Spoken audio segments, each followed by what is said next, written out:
மாமா இந்த வேலை கண்டிப்பா உனக்கு தான். நான் எல்லாமே பேசிட்டேன். All the best. Thank you. Sir manager கூப்பிட்டு இருக்கார், அடுத்து நீங்கள் தான் உள்ள போங்க. சரி நான் போயிட்டு வந்துடுறேன். ஓகே. உன் ஃபைல் நான் பார்த்தேன் தம்பி. நீ வேலைக்கு வரணும்னு நினைச்சது தப்பு இல்லை, ஆனா உனக்கு அது தகுதி வேணுமே. எனக்கு என்ன தகுதி இல்லை? உன் மேல நிறைய கேஸ் இருக்குன்னு கேள்விப்பட்டேன். இது எல்லாமே புரியுது சார், ஆனால் என் குடும்ப சூழ்நிலைக்கு எனக்கு இந்த வேலை வேணும் சார். எனக்கு தெரிஞ்ச பேங்க் மேனேஜர் கிட்ட லோன் வாங்கி தரேன். 3 மாடு வாங்கி மேய்ச்சு பாரு. சும்மா ஜோக்குப்பா.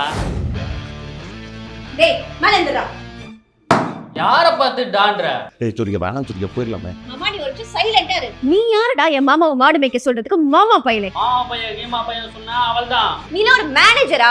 ஃபர்ஸ்ட் மேனேஜர் ஸ்பெல்லிங் சொல்லுடா. நீ சொல்லு. இந்த பொண்ணை கூட்டு பாப்பா, பெரிய பிரச்சனை ஆயிட போகுது. கை நீட்டி பேசினா உனக்கு அவ்வளவுதான். மாமா ஒரு நிமிஷம் இரு மாமா. வேலை கிடைக்கணும், அவனை ஏண்டி கத்து? இவன் என்ன மாமா உனக்கு வேலை கொடுக்கறது?